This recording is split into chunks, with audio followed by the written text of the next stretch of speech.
Bonjour, nous reprenons notre étude de Marc et nous allons prendre donc le passage de Marc 3, versets 20 à 30. Alors au début nous avons un petit passage sur la famille de Jésus, mais nous le verrons la semaine prochaine, puisque après le verset 30 nous avons un récit avec la famille de Jésus qui veut qu'il revienne avec eux, et donc nous le verrons à ce moment-là.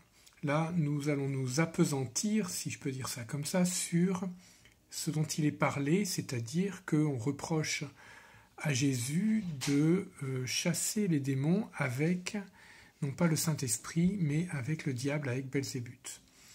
Donc dire que du Saint-Esprit que c'est le diable est quelque chose de terrible, c'est ce que donc Jésus va dire.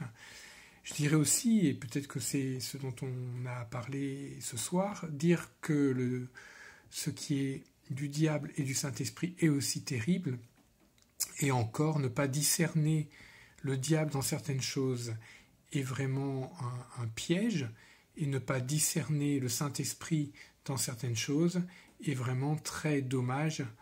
Et là, je pense qu'il y a peut-être plusieurs points sur lesquels il faut qu'on creuse. Le mot discerner les choses, discerner qui est derrière les choses, qui est derrière les actions est vraiment importante.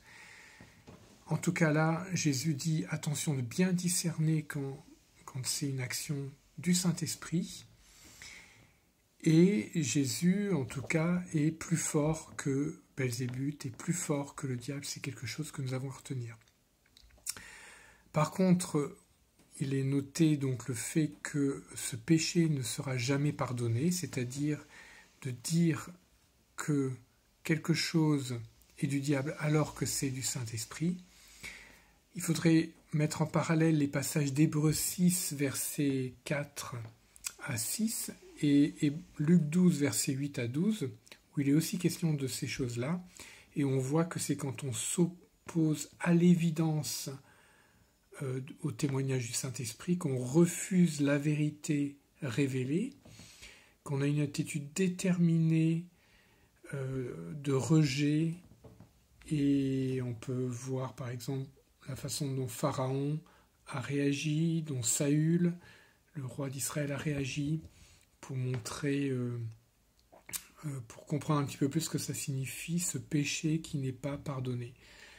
Voilà. Et pourquoi tout ce qui serait dit contre Jésus est pardonné? Bien, peut-être parce que Jésus est Dieu, mais Dieu qui est caché, qui est voilé, alors que le Saint-Esprit, le témoignage du Saint-Esprit, le témoignage intérieur du Saint-Esprit dans le cœur des personnes, eh bien c'est Dieu qui se révèle vraiment.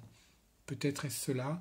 À nous d'en parler ce soir. Il y a un grand débat là, donc de quoi discuter, de quoi discerner, de quoi approfondir notre compréhension de la parole de Dieu et de Dieu lui-même.